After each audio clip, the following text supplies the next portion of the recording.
Hi friends, இந்த வீடியோவில் வந்து நம்ம என்ன பார்க்க போகிறோம் அப்படிங்கிறீங்கன்னா, அனைவரும் ஆவலாக எதிர்பார்த்துட்டு இருந்தால் நம்மளோட தனி ஒருவன் பார்ட் 2 திரைப்படத்தோட அஃபிஷியல் அப்டேட் வந்து இப்போ வந்து வெளியே வந்திருக்குங்க. அதை பற்றி அந்த வீடியோ நம்ம டீட்டெயிலாக பேச போகிறோம். இப்போ வந்து நம்மளோட ஜெயம் ரவியோட அண்ணனான மோகன் ராஜா வந்து ரொம்ப பெரிய ஒரு ஃபேமஸான டேரக்டர் அப்படின்னு சொல்லலாம். அவர் வந்து ஒரு பெரிய பெரிய ஜெம் அப்படின்னு சொல்லலாம். நிறைய பிளாக் பஸ்டர் திரைப்படங்கள் வந்து கொடுத்துருக்காங்க.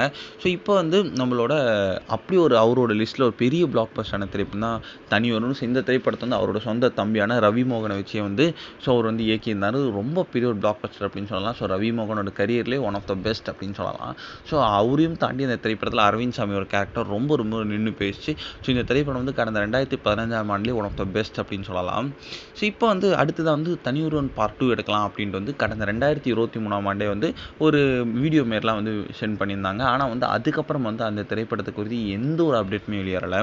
அதனால் வந்து தனி ஒருவன் ஃபேன்ஸுக்கு வந்து ரொம்ப பெரிய ஒரு ஷாக்கிங்காக இருந்துச்சு. இதில் வந்து இப்போ வந்து தனி ஒருவன் 2 குறித்து வந்து டேரக்டர் மோகன் ராஜா ஒரு இன்டர்வியூ வந்து பேசியிருக்காங்க. அதாவது என்ன அப்படின்னு கேட்டிங்கன்னா, இப்போ வந்து தனி ஒருவன் 2 திரைப்படத்துக்கு நீங்கள் இவ்வளோ ஆர்வமாக இருக்கிறது ரொம்ப மகிழ்ச்சியாக இருக்குது. நான் வந்து முழு கதையும் வந்து தயாரிப்பாளர் அர்ச்சனா கிட்ட சொல்லிட்டேன். அவங்க வந்து ரொம்ப சூப்பராக இருக்குது அப்படின்ட்டு சொல்லியிருக்காங்க. ஆனால் வந்து அவங்க வந்து கொஞ்சம் டைம் கேட்டிருக்காங்க. ஒரு சரியான நேரம் மட்டும் நம்ம கண்டிப்பாக பண்ணுறோம் அப்படின்ட்டு. அதுக்காக தான் நான் வந்து வெயிட் பண்ணிகிட்ருக்கேன். கண்டிப்பாக இன்னும் கொஞ்சம் நாட்களில் நல்ல ஒரு பதில் வரும் அப்படின்ட்டு சூப்பரான அப்டேட் கொடுத்துருக்காங்க. அதனால் வந்து நம்மளுடைய ரவி மோகன் ஃபேன்ஸும் சரி, தனி ஒருவன் ஃபேன்ஸும் சரி செம்ம குஷியில் இருக்காங்க.